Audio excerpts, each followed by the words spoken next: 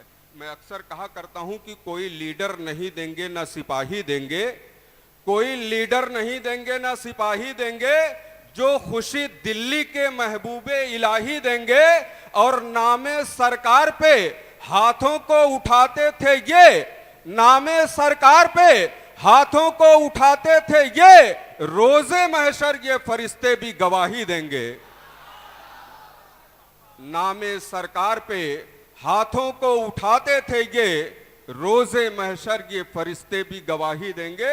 تو آپ کے ہاتھ کے اٹھانے کی گواہی اللہ کے فرشتے دیں گے۔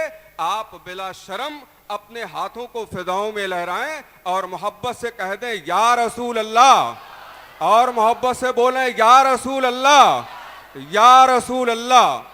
اب نعت کا ایک مطلع ایک شعر میں پڑھتا ہوں، اس کے بعد بارگاہ رسالت محمد صلی اللہ تعالی علیہ وسلم میں گلہائے عقیدت پیش کرنے کے لیے، نعت و منقبت کے چند اشعار گنگنانے کے لیے افروز بلالی کے چھوٹے بھائی عزیزم آفتاب احمد سلمہ یہ بھی اچھے انداز میں نعت شریف پڑھتے ہیں۔ ممبر نور پر جلوہ بار ہیں، آئے ہیں، لمبا سفر کر کے آئے ہیں۔ میری خواہش ہے کہ وہ بھی چند شعر پڑھ کے ثنا خانوں کی فہرست میں اپنا نام درج کروا لیں۔ محبت سے مچل کے کہہ دیں سبحان اللہ، اور محبت سے دیوانے بولیں مچل کے سبحان اللہ۔ ملاحظہ فرمائیں کہ نظارے اتنے یہاں خوشنما نہیں ہوتے، نظارے اتنے یہاں خوشنما نہیں ہوتے،